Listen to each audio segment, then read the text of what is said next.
I'm Megan Aragante. I'm an attorney at CUNY Mutual Group, and I'm a young professional. I'm Chris Deering. I'm a commercial banker at Associated Bank, and I'm a young professional. My name is Candace Toes-Krause. I work in community relations at CUNY Mutual Group, and I'm a young professional.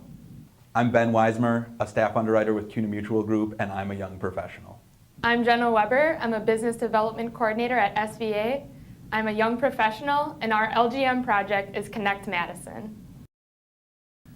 What drew me to this project was what I see in our workplace at Associated Bank. My role is in business development, and I've noticed during my time there that there seems to be the senior level managers that have their relationships in the community that have worked, spent all their career working to identify these relationships and build those relationships.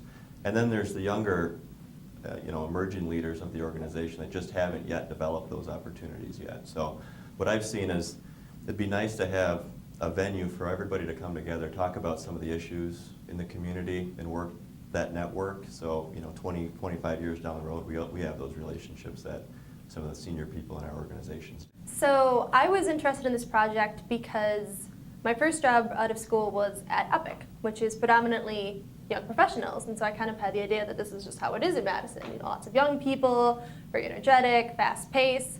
And then when I left Epic and got a job at CUNY Mutual Group, it was kind of polar opposite. It was a much higher average age for the workforce. And it struck me as kind of off balance that granted they're extremes, but that there are these two dichotomies that were so different from each other. And why aren't more workplaces in Madison kind of a balance of young professionals, people who've been there for a while, and kind of this mix of different perspectives and ideas. And so I wanted to kind of see how we could change that or why that was. What drew me to this project is after graduating from the Wisconsin School of Business, I really started to notice that there was a gap. There was this kind of bubble that was the University of Wisconsin campus, and then another big group, which was younger families and older professionals in the community. And it was a lot more difficult once you weren't a student to connect with people your age or find professional development opportunities that were really geared to where you were in just the beginning phases of your career. Before we dive into the nuts and bolts of the outcome of our project, the key question is, what is a young professional? And if you go online, Wikipedia will tell you one thing, Google will tell you another. So from our perspective, a young professional is someone between the ages of 20 and 35. And there's a few unique traits about young professionals. Young professionals grew up with computers. They have access to social media. It's on their mind. They're the most diverse generation in our history. They're also the most educated. So they're a thriving group that's coming up. It's expected by 2020, 46% of the workforce will be a millennial or young professional. In Madison, young professionals are represented sort of in different ways throughout industry. You won't be surprised that they're most heavily represented in information technology, and I think we all know that that's Epic. But they're underrepresented in some of the core employment areas, such as manufacturing, financial services, and government jobs, some of the bread and butter industries here in Madison. And so what that tells us is that perhaps there is a young professional gap in Madison. But at the same time, you hear lots of hype. We're the best city for young professionals, the best college graduate town, et cetera. The list goes on from national publications. But when you actually look at the data, the facts don't necessarily reflect that. There's lots of talk about brain drain. And what does that really mean? The reality is we're losing people here at a faster rate than our sister states. So Minnesotans are staying in Minnesota, but Wisconsin's bread and butter is leaving.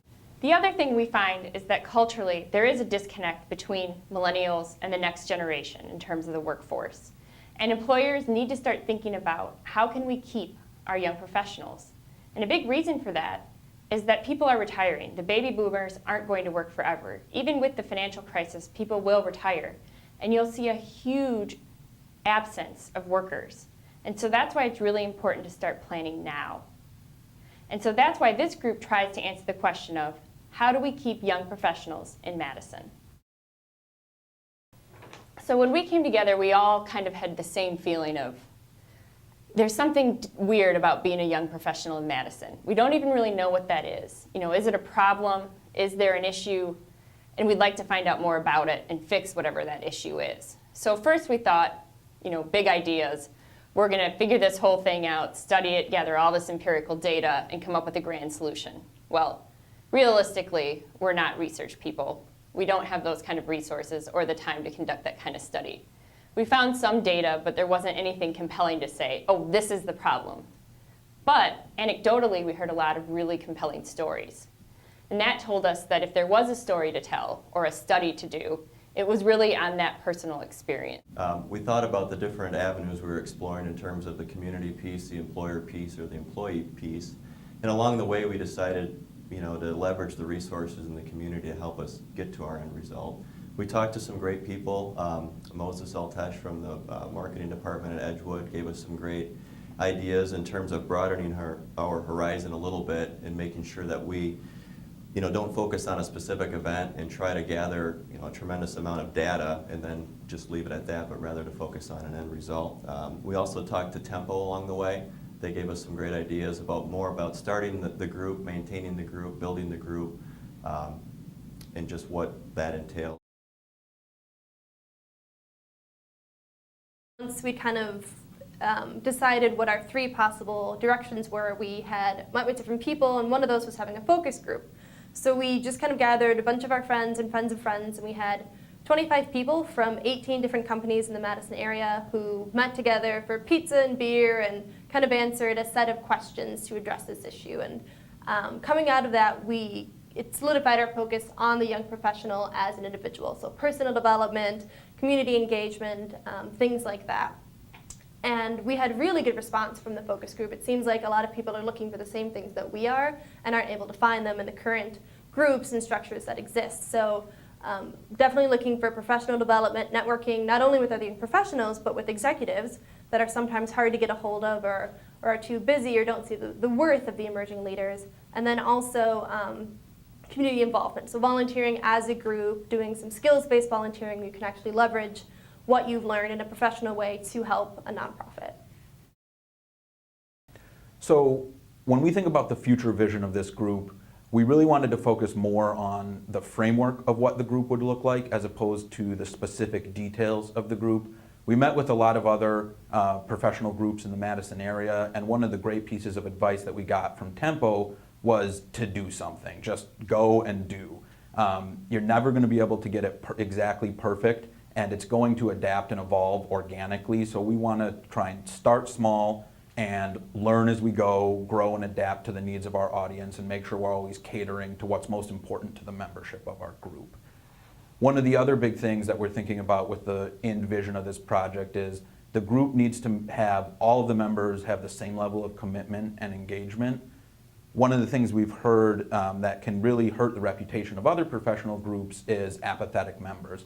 If people aren't interested or it starts to become more of an obligation than an intrinsic motivation, it lessens the value of the group and it can really take away from that. So that's one of the main things we want to try and establish with this group.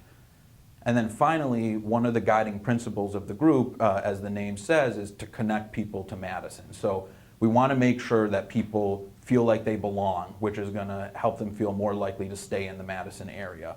One of the things we learned from our focus group was in order to do that, it can't just be random community engagement activities. It has to be ways that they can connect to the Madison area, but also feel like they're growing personally, building their skills, and helping them in their professional career. So making sure that we pick events that are going to hit on all of those things is a key aspect to the group as we look forward.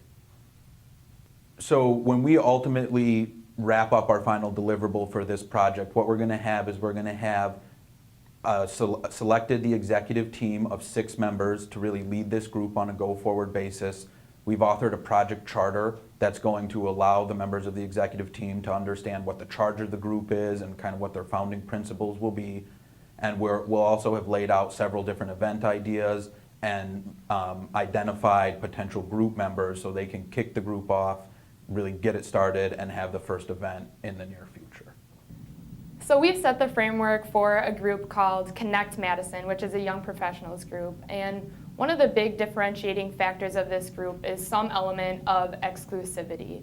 And we actually haven't defined that specifically yet. We're going to leave that great task up to our new executive board. But The underlying reason for the exclusivity is to really make sure that our members are dedicated. We want people that are serious about growing their career professionally, and also that are there to, not only make professional relationships, but maybe personal friendships as well. So I think that's a really, really important part and difference of this group. Some of the key things that our executive committee is going to have to work through going forward are things like what kind of events are we going to have, what's the frequency of those events, what's the membership criteria, if we're going to have dues, what are they going to be, what's the role of the community in the group, the size of the group. There's really a lot of things that still need to be decided, but we really want this group to be something that people enjoy being a part of and find great value in. So I think there's a lot of opportunities, and the board we've selected definitely has a great vision for how it's going to move forward.